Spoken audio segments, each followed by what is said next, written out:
ทางเขาของเรือลิกซูเอซ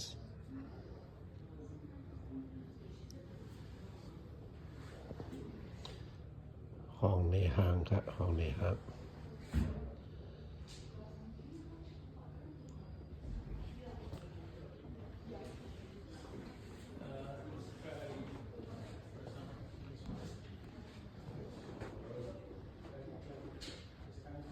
นี่เป็นห้างลิงลง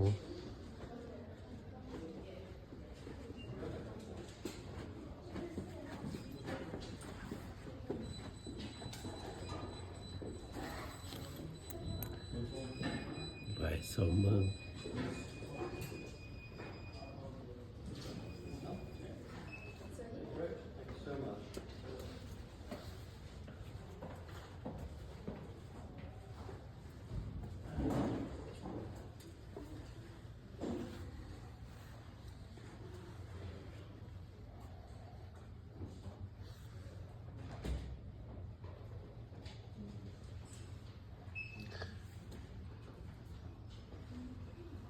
เด็กมันครับ